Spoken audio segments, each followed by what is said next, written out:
नमस्कार प्रेक्षकांनो, मालिकेच्या आजच्या भागामध्ये आपल्याला पाहायला मिळणार आहे की ऊर्जाने आता त्या मुलीला रिक्षात बसवलेलं आहे, तिच्या आईला, आणि तिला सांगितलेलं आहे की तुम्ही जा. आणि त्याचबरोबर जाताना त्या मुलीला शब्द दिलेला आहे की एक गोष्ट लक्षात ठेव, काही झालं तरीही तुझी ही अवस्था करणाऱ्यांना ही ऊर्जा शिंदे सोडणार नाही, असा शब्द ऊर्जाने तिला दिलेला आहे. तेव्हा तिच्या आईच्या चेहऱ्यावर सुद्धा स्मित हास्य दिसत आहे. पण ऊर्जा नक्की काय करणार, कशा पद्धतीने ती या मुलीला सोडवणार आहे, हे मात्र पुढे पाहायला मिळणार आहे. तर इकडे विक्रांतला भेटायला युवराज आलेला असतो. आता विक्रांतला माहीतच नाहीये की युवराजला प्लॅन करून दिग्विजय शिर्केने सांगितलेलं आहे. खरं तर दिग्विजय शिर्केला हर्षवर्धनच्या तावडीतून इकडे विक्रांतला वाचवायचं आहे आणि त्यासाठी हे सगळं केलेलं आहे. पण त्याच वेळी इकडे आता विक्रांताला म्हणत असतो की एकेकाला मी सोडणार नाहीये, एकेकाचा असा बंदोबस्त करणार आहे ना, त्याची वाट लावणार आहे, हे सगळं त्याचं चाललेलं असतं.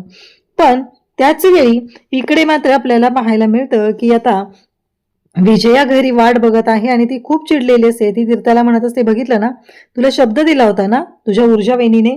आणि ऊर्जा मात्र पूर्ण सेशन संपल्यानंतर घरी पोहोचलेली असते. आणि ऊर्जाने जे काही कांड केलंय आता, त्यामुळं घरात तर एक तमाशा होणार आहे. या सगळ्याला जबाबदार कोण आहे, या सगळ्या गोष्टी कोणामुळे घडलेत, हे मात्र नक्की पाहायला मिळणार आहे. त्यासाठी हा व्हिडिओ शेवटपर्यंत पहा. त्याचबरोबर चॅनलवरती नवीन असाल तर चॅनलला नक्की सबस्क्राईब करा. इकडे ऊर्जा घाईत निघालेली असते. तिच्या डोक्यात फक्त एकच विचार असतो की काहीही झालं तरीही मला लवकरात लवकर पोहोचायचं आहे. कारण इकडच्या गोष्टी मॅनेज करून ऊर्जाला आता पुढे जायचं असतं. ते म्हणजेच पुन्हा तीर्थाच्या सेशनला जाऊन हजर राहायचं आहे. तिथं जर ती गेली नाही तर खूप मोठे प्रॉब्लेम क्रिएट होणार आहेत, हे तिला माहिती आहे. आणि त्यासाठीच ऊर्जाची एवढी घाई गडबड चाललेली असते.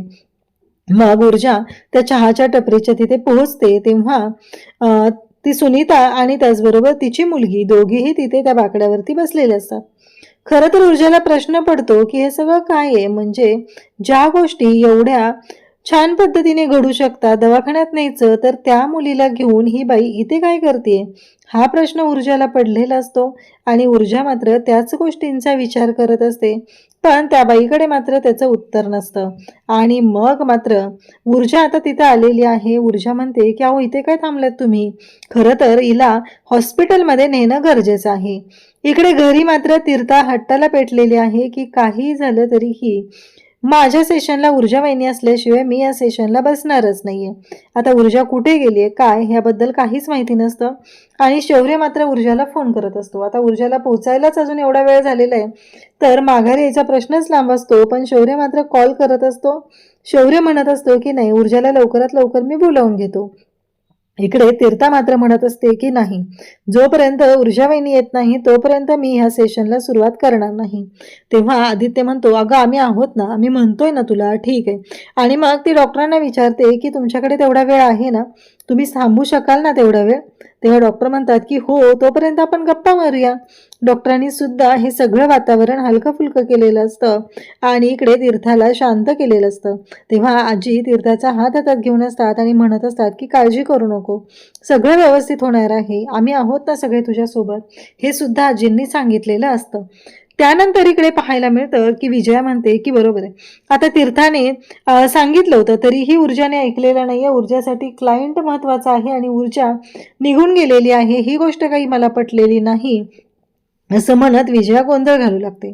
तेव्हा आता विजयाला साथ द्यायला तिथे दिव्या असते. दिव्या म्हणत असते की बरोबर आहे, काही होणार नाहीये, मला माहिती आहे, ऊर्जाला तुम्ही कितीही फोन करा, ऊर्जा काही फोन उचलणार नाहीये आणि ती येणारही नाहीये. तेव्हा शौर्य म्हणतो, ती कामात असेल ना, म्हणून ती फोन उचलत नाहीये. पण या सगळ्यांचं मात्र वेगळंच चालू झालेलं असतं की ऊर्जा काय करू शकते हे आम्हाला माहिती आहे, कारण ऊर्जाला काही देणं घेणं नाहीये, जबाबदारीची जाणीव नाहीये. आणि पुढे विजया म्हणते की माफ करा हा, कसं आहे माहितीये का, की माझ्याकडून खरं तर चूक होते, मी असं नाही बोललं पाहिजे, पण जी परिस्थिती आहे त्यामुळं मी सुद्धा हतबल झालेली आहे आणि त्यामुळं मला या गोष्टी बोलायला लागत आहे, तसं ती सगळ्यांच्या समोर सांगायचं नाटक करते. तेव्हा मात्र इकडे ऊर्जा पोहोचलेली असते. त्या मुलीला पाणी देत असते, तिला पाणी प्यायला ते सांगत असते. तेव्हा ती मुलगी म्हणत असते की नाही, नकोय मला पाणी, नकोय, ते विष आहे. तेव्हा सुनीता म्हणू लागते, बघितलं का माझ्या मुलीची काय अवस्था झाली. ज्या पाण्याला आपण पाणी जीवन आहे म्हणून ते पाणी घेत असतो, पण माझ्या मुलीच्या आयुष्यात एवढे प्रॉब्लेम आलेले आहेत की तिला आता पाणी विष वाटू लागलेलं आहे. आता 2 दिवस झालं तिनं काही खाल्लेलं नाहीये, तिची औषधं संपलेली आहेत. तेव्हा ऊर्जा म्हणते, अहो पण ताई तुम्हाला कळतंय का, तुम्ही तिला हॉस्पिटलमध्ये न्यायचं सोडून तुम्ही मला बोलवलं आणि तुम्ही इथं रस्त्यावर का बसला तिला घेऊन. एकतर डॉक्टरांना घरी बोलवायचं किंवा तिलाच हॉस्पिटलमध्ये घेऊन जायचं, असं ऊर्जा समजवण्याचा प्रयत्न करत असते. पण त्या बाईला मात्र ऐकायचं नसतं. तिला फक्त एवढाच हट्ट असतो की तुम्ही आमची मदत करणार आहात का नाही सांगा. आता या मुलीला डॉक्टरची गरज आहे तर तिने ऊर्जाला बोलवलं. ऊर्जाची सुद्धा चिडचिड होत असते. ऊर्जा म्हणत असते, अहो मी मदत करायला तयार आहे, पण तुम्ही मला डिटेल इन्फॉर्मेशन दिली आहे का, मी तुम्हाला मदत करायला नाही म्हटलंय का. तेव्हा ती म्हणते की आम्ही गरीब लोक, आम्ही कसं बोलवणार, इथे विष खायला आमच्याकडे पैसे नाहीयेत आणि तुम्ही डॉक्टरला घरी बोलवण्याबद्दल बोलत आहात. ऊर्जाला वाईट वाटत असतं, कारण ऊर्जा किती इमोशनल आहे हे चांगलंच त्या बाईच्या लक्षात आलेलं असतं आणि ती ड्रामेबाज बाई ऊर्जाला इकडे फसवत असते आणि ऊर्जाच्या मात्र लक्षात येत नसतं. आता हर्षवर्धन त्याचबरोबर घरातले सगळेजण बसलेले असतात.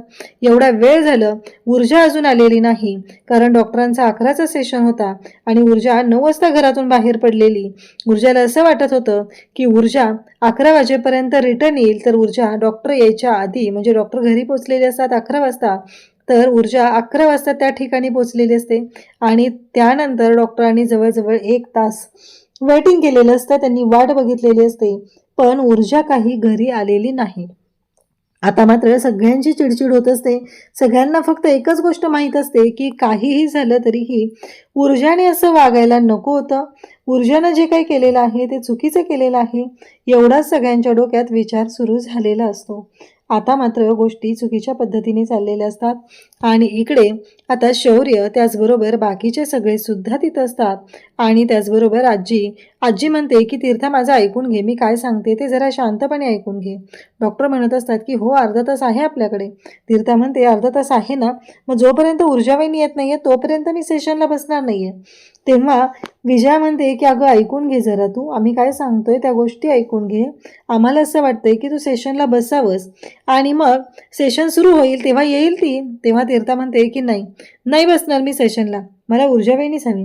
तेव्हा डॉक्टर म्हणत असतात की अगं ऐकून घे, मी काय म्हणते, तुला जेवढं कम्फर्टेबल वाटेल, जेवढं बोलावं वाटेल तेवढंच तू बोल, त्या व्यतिरिक्त एक शब्दही तू बोलू नकोस, असं सुद्धा सांगितलं जात असतं. पण तीर्था मात्र ऐकायलाच तयार नसते. तीर्थाचा एकच हट्ट असतो की मी नाही ऐकणारे, मला माझ्यासोबत ऊर्जावाहिनीच हवी आहे, असा हट्ट तीर्थाने केलेला असतो. सगळेजण तिथे असतात, सगळे म्हणत असतात की नाही तीर्था हे असं नको करूस, पण तीर्था मात्र ऐकून घ्यायलाच तयार नाहीये. तीर्थाच्या डोक्यात फक्त एवढंच सुरू आहे की ह्या सगळ्या गोष्टी चुकीच्या पद्धतीने चाललेल्या आहेत आणि त्याचबरोबर इकडे पाहायला मिळतं ते म्हणजे तीर्थाला कितीही समजवलं तरी तीर्था पॅनिक होते आणि ती म्हणते की ऊर्जावाहिनी असेल तरच मी बसणार आहे, नाही तर नाही. आता त्यावरती आता ऊर्जा इकडे पोहोचलेली आहे. ऊर्जा म्हणत असते, अहो काय चाललंय, तुम्ही असं नका होतो बसायला, तुम्हाला कळत नाहीये का, तुम्ही काय करून ठेवताय हे सगळं, तुमच्या मुलीच्या आयुष्याशी खेळताय तुम्ही. ती बाई म्हणत असते की काय केलंय मी सांगा बरं. ऊर्जा म्हणते की तुम्ही मला कुठलीच गोष्ट नीट सांगितलेली नाहीये, मी तुमची कशी मदत करणार आहे, कारण मला तुमची मदत करायची इच्छा आहे, सगळं मला माहिती आहे, पण तुम्ही कोणत्याच गोष्टी मला व्यवस्थित सांगत नाहीये, मग कसं होणार आहे सांगा बरं, असं ऊर्जा त्यांना विचारते. तेव्हा मात्र त्या म्हणत असतात की अहो पण काय करू, गरीब आहे आम्ही, तुम्हाला नाही कळणार आहे आमची परिस्थिती काय येते. ऊर्जा म्हणते की हे बघा, तुम्ही मला बोलवलं, मी आले इथं, पण आता तुम्हाला प्रश्न पडला, तुम्ही इथे येऊन बसलात, या टपरीवरती येऊन बसलात, मी इथे आले, पण आत्ता तिला दवाखान्यात नेणं गरजेचं आहे की नाही. तुम्ही काय बोलताय, तिची अवस्था वाईट झाली, तिने औषधं खाल्लेली नाही आहेत, या सगळ्या गोष्टी घडत आहेत, पण पुढे काय. कारण तुम्हाला एकदा तरी वाटतंय का, तुमच्या मुलीबद्दल जर जरा जरी तुम्हाला काळजी असती तर तुम्ही असं तिला रस्त्यावरती घेऊन बसला नसतात ना. कारण तुमच्या डोक्यात हा विचार आधी आला असता की माझ्या मुलीची सेफ्टी महत्त्वाची आहे, तिला दवाखान्यात नेणं गरजेचं आहे. तेव्हा ती बाई पुन्हा आतबलपणे सांगू लागते की अहो असं नका बोलू ताई, कारण तुम्हाला नाही कळणार आहे आमची परिस्थिती काय आहे, असं म्हणत ती बोलत असते. ऊर्जा मात्र त्या मुलीला समजवत असते. ती म्हणत असते की चल बाळा, मी डॉक्टरांकडे घेऊन जाते तुला, असं म्हणत ऊर्जाने तिला समजवायला सुरुवात केलेली असते. पण इकडे ती मुलगी म्हणते की नाही जायचं मला डॉक्टरकडे, मला नको आहे, मला थोडी चक्कर येते, मला चक्कर आल्यासारखं होतंय. ऊर्जा म्हणते की मी ॲम्ब्युलन्सला बोलवते.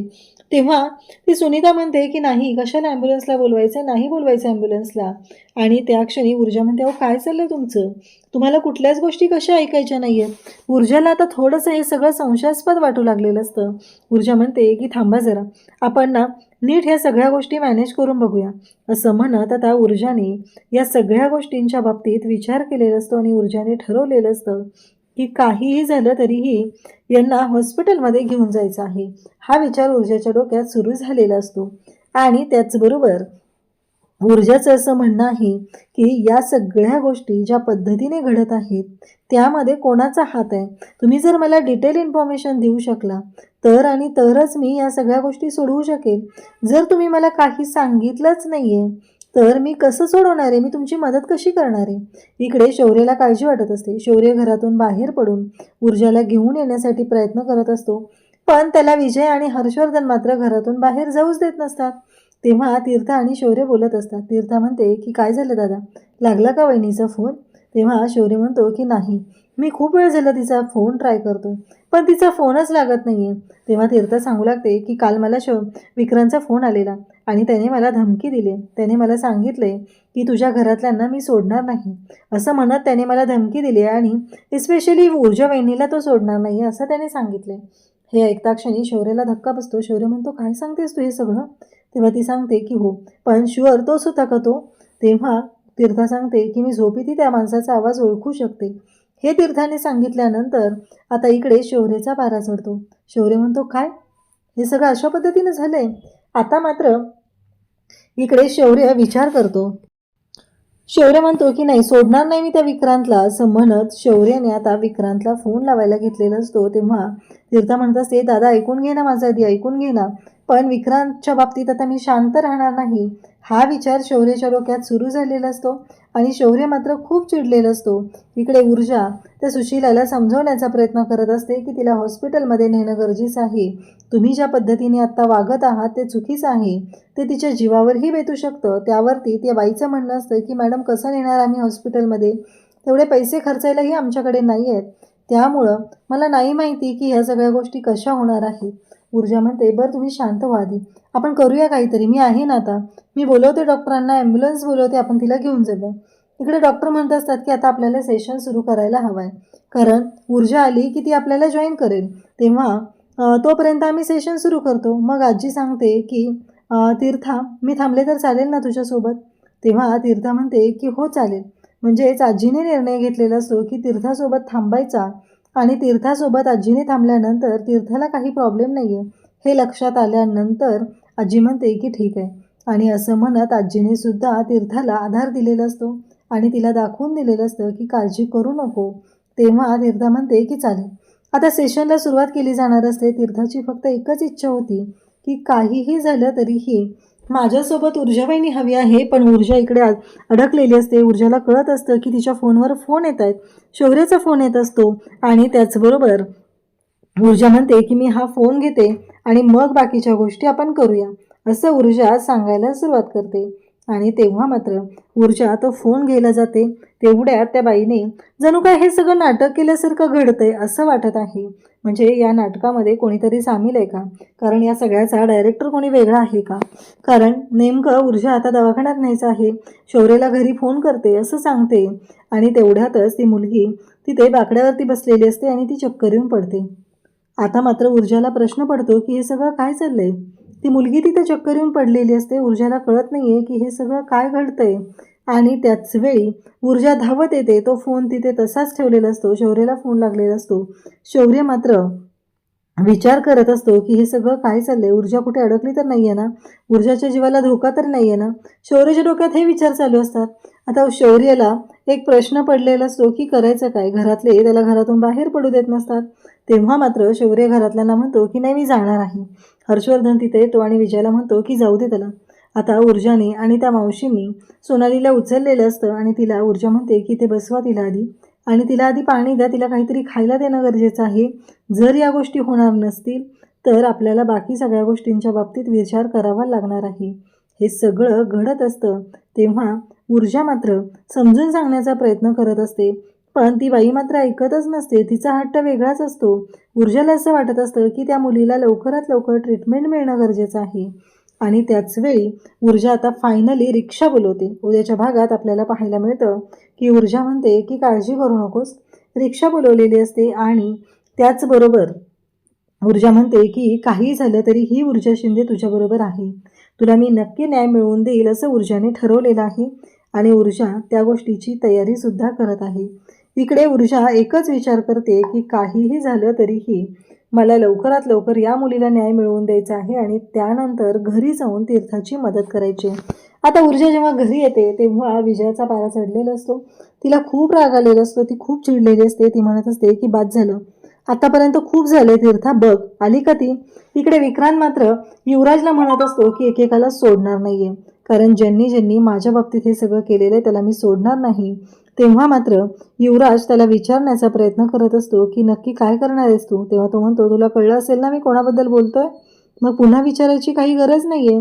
आणि त्याच वेळी ह्या सगळ्या गोष्टी चालू झालेल्या असतात. आणि मग मात्र इकडे आता युवराजला सगळ्या गोष्टी कळलेल्या आहेत आणि विक्रांतचं हे सत्य युवराज मात्र विक्रांतच्या वडिलांच्या समोर आणणार हेही तेवढंच खरं आहे.